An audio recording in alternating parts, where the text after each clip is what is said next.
пытался оказывать помощь. Russia আতঙ্কে ঘুম হারাম ইউরোপের। সাময়িক বন্ধ করে দেয়া হয়েছে পোল্যান্ডের আকাশসীমা। একই সঙ্গে বাল্টিক সাগরে বেড়েছে ন্যাটোর উপস্থিতি। এই আবহে রাশিয়াকে উস্কানি দিলে ইউরোপকে পাল্টা জবাব দেওয়ার হুঁশিয়ারি দিয়েছেন রুশ প্রেসিডেন্ট ভ্লাদিমির পুতিন। পারমাণবিক অস্ত্র ইস্যুতেও কড়া বার্তা দেন তিনি। একই সঙ্গে ইউক্রেনকে যুক্তরাষ্ট্রের অস্ত্র সহায়তা এবং রাশিয়া প্রসঙ্গে মার্কিন প্রেসিডেন্ট ডোনাল্ড ট্রাম্পের সাম্প্রতিক মন্তব্যেরও সমালোচনা করেছেন পুতিন। এছাড়া সতর্ক করে তিনি বলেন, মস্কোর জ্বালানি সরবরাহ বন্ধ হলে বিশ্ববাজারে তেলের দাম $100 ছাড়িয়ে যেতে পারে।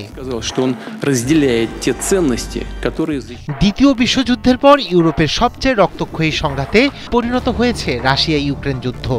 এর মধ্য দিয়ে রাশিয়া ও পশ্চিমা বিশ্বের মধ্যে স্নায়ুযুদ্ধের তীব্রতা তুঙ্গে। শঙ্কা বাড়ছে ন্যাটোর সঙ্গে সংঘাতে জড়িয়ে পড়ারও। সব ন্যাটো দেশই এখন রাশিয়ার বিরুদ্ধে যুদ্ধে লিপ্ত হতে প্রস্তুতি নিচ্ছে বলে অভিযোগ রুশ প্রেসিডেন্ট ভ্লাদিমির পুতিনের।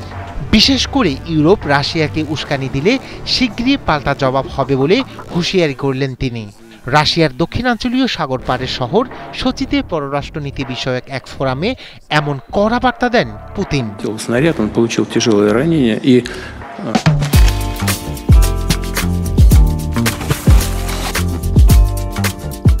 রুশ প্রেসিডেন্ট ভ্লাদিমির পুতিন বলেন, ইউরোপের ক্রমবর্ধমান সামরিকীকরণের উপর নিবিড়ভাবে নজর রাখছে ক্রেমলিন। জার্মানির সেনাবাহিনীকে আবারও ইউরোপের সবচেয়ে শক্তিশালী করতে চাইছে ইউরোপ। এসব ঘটনা উপেক্ষা করা যায় না জানিয়ে তিনি বলেন, যদি কেউ সামরিক ক্ষেত্রে প্রতিযোগিতা করতে চায় তাহলে বসে থাকবে না মস্কো। গত মাসে রাশিয়াকে পেপার টাইগার বলে আখ্যা দেয় এদিন মার্কিন প্রেসিডেন্ট ডোনাল্ড ট্রাম্পের দিকে পাল্টা প্রশ্ন ছুড়লেন পুতিন। পাশাপাশি যুক্তরাষ্ট্র ইউক্রেনকে টমাহক ক্ষেপণাস্ত্র সরবরাহ করলে ভয়াবহ মাত্রায় নতুন এক উত্তেজনার অশুভ সূচনা হবে বলেও সতর্ক করেছেন তিনি। ইউক্রেনের রাজধানী কিয়েভ সহ বিভিন্ন শহরে রাশিয়ার ভয়াবহ হামলার মধ্যে দেশটির সঙ্গে ইউরোপের উত্তেজনা বাড়ছে। সামরিক জোট ন্যাটোভুক্ত পোল্যান্ড, এস্তোনিয়া ও ডেনমার্কের রুশ ড্রোনের উপস্থিতির পর বাড়ছে পাল্টাপাল্টি হুমকি। রাশিয়া আতঙ্কে পোল্যান্ডের আকাশসীমা সাময়িক বন্ধ করে দেওয়া হয়েছে।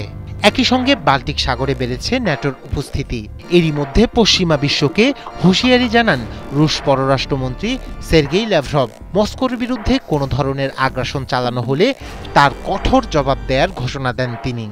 এই পরিস্থিতিতে রাশিয়ার সঙ্গে সরাসরি যুদ্ধে জড়ালে ইউরোপ ধ্বংস হয়ে যাবে বলে মনে করেন মার্কিন মেরিন কর্পসের প্রাক্তন গোয়েন্দা বিশ্লেষক ও ইরাক বিষয়ক জাতিসংঘের বিশেষ কমিশনের প্রাক্তন গণবিধ্বংসী অস্ত্র পরিদর্শক স্কট রিটার। এই যুদ্ধে অংশগ্রহণের জন্য ইউরোপের কোনো ক্ষমতা নেই বলেও মন্তব্য করেন তিনি। রায়হান কবির শুভ্র, ৭১।